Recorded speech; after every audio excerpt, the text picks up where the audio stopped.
Hello viewers, my name is Samir Khan and welcome to my channel Sam's Classroom. Today we are going to discuss the very first unit from SSC syllabus, which is nutrition, the food supplying system. So as you can see, first of all let us know what is nutrition is. Nutrition is nothing but procurement of all the required nutrients is called as nutrition. Now, what is the need of nutrition or what is the need of food? See, food is needed by all the organisms for three major reasons, that is growth, repair and energy. See, of course, for our growth, okay, from the stage of toddlers to the adult, we require nutrition for our growth as well as for repair. See, whenever we fall, if we have any injury, if there is any damage, okay, then to recover that, new cells are to be synthesized. So for the synthesis of those new cells also require energy, and that energy comes from nutrition. So in this way, nutrition is required for repair of the body as well as energy. See, daily we do several activities. There are several internal activities and as well as external activities which are happening in our daily life, and for all those activities we require energy, and that energy comes from nutrition. Now see, a large variety of substances are taken as food by all the organisms which are existing in this world, taking from single-celled organism to multicellular organism. Okay, all these organisms, they require energy, they require nutrition. So they depend on different types of food materials based on their body structure as well as the type of digestive system they have. And also the mode of acquiring food is different from each and every organism. So based on this only, nutrition is classified again into two different types, that is autotrophic nutrition and heterotrophic nutrition. What is autotrophic nutrition mean? See, autotrophic nutrition is nothing but where the organisms, they can synthesize their own food materials using carbon dioxide, water and sunlight. Then what is heterotrophic nutrition mean? Heterotrophic nutrition is nothing but here it is a type of nutrition where the organisms are dependent on other organisms for their food. Now heterotrophic nutrition is again classified into parasitic nutrition, saprophytic nutrition and holozoic nutrition. So we shall study about this heterotrophic nutrition in the next upcoming video, but let's study about autotrophic nutrition today.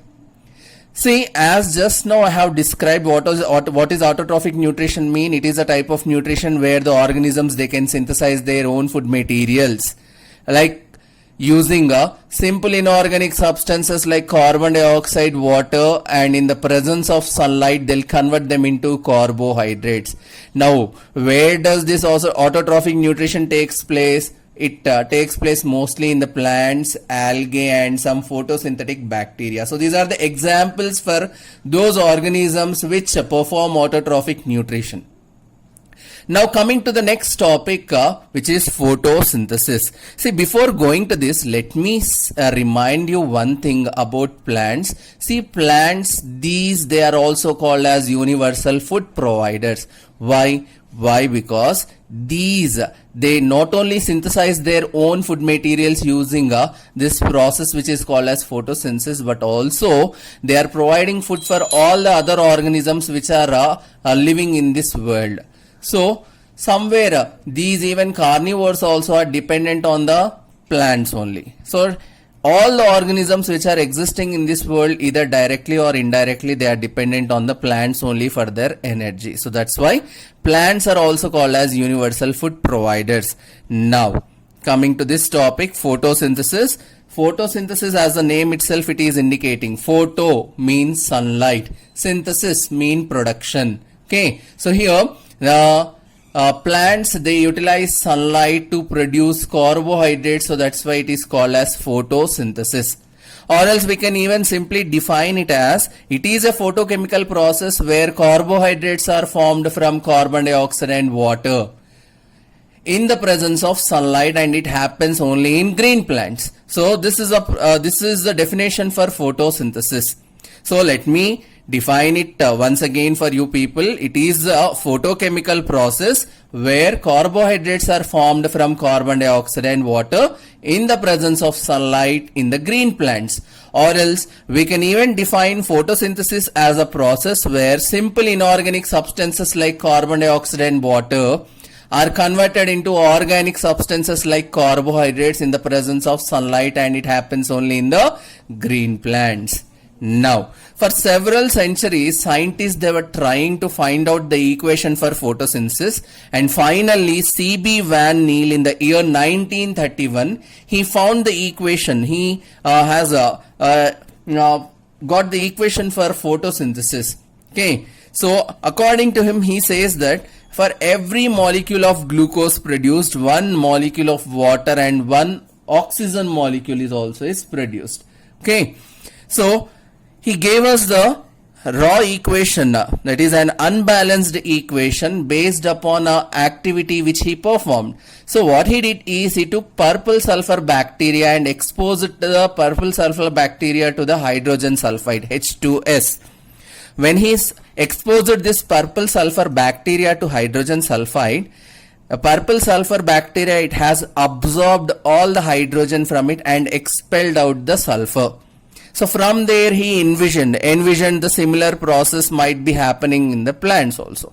Later on, Robert Hill, he has given us a clarification that plants they utilize the water, like purple sulfur bacteria was utilizing hydrogen sulfide. So in hydrogen sulfide they were utilizing only hydrogen and were liberating sulfur. In the same way, plants also they utilize hydrogen and liberate oxygen into the atmosphere. Okay, and he also has given us a modified equation for photosynthesis, and this modified equation for photosynthesis according to him was 6CO2 plus 12H2O in the presence of light and chlorophyll gives rise to C6H12O6 plus 6H2O plus 6O2. So this was the balanced equation which was given by Robert Hill. Okay. Yes. Yeah. Students, as we are discussing here, during the process of photosynthesis, plants they synthesize carbohydrates which are simpler ones. Later, these carbohydrates are converted into much more complex ones like starch and cellulose.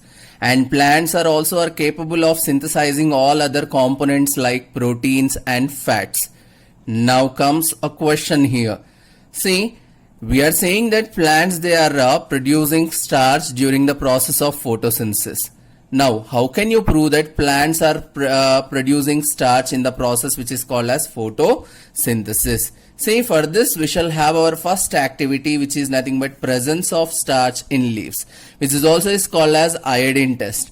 So for this test, what are the requirements we have? See, we require a boiling tube, methylated spirit, we require a leaf, beaker, tripod stand, Bunsen burner, petri dish, iodine, etc. So these are all the requirements which we have. Now, how to perform the activity? See, for this activity, you have to select a leaf which is well exposed to the sunlight. Why we are selecting a leaf which is well exposed to the sunlight? Because during the morning time, when there is sunlight, plants perform photosynthesis, isn't it? So, plants need to produce the starch, and it happens only during the process of photosynthesis. So that's why we have to let the leaf expose it to the sunlight, and later during the evening time you can select a leaf and take it for the iodine test. Now, as I said, take this leaf which is well exposed to the sunlight and now put it in a boiling tube in which we have taken nearly 10 ml of methylated spirit. Now put this boiling tube inside a beaker in which we have kept some boiling water and leave it for nearly 10 minutes. After 10 minutes, you will notice that the leaf has changed its color from green to pale white. It is because of the removal of chlorophyll from the leaf. Now, carefully take out this leaf from the boiling tube, put it in a petri dish and add some iodine to it. Okay, you'll notice that the leaf color will change into blue black color, and the blue black color is the indication for presence of starch in the leaf. So this is how we prove that starch is produced by the plants during the process called photosynthesis. I hope so you understood the topic. We shall continue in the next part. Please do like, share, comment and subscribe to my channel. Thank you.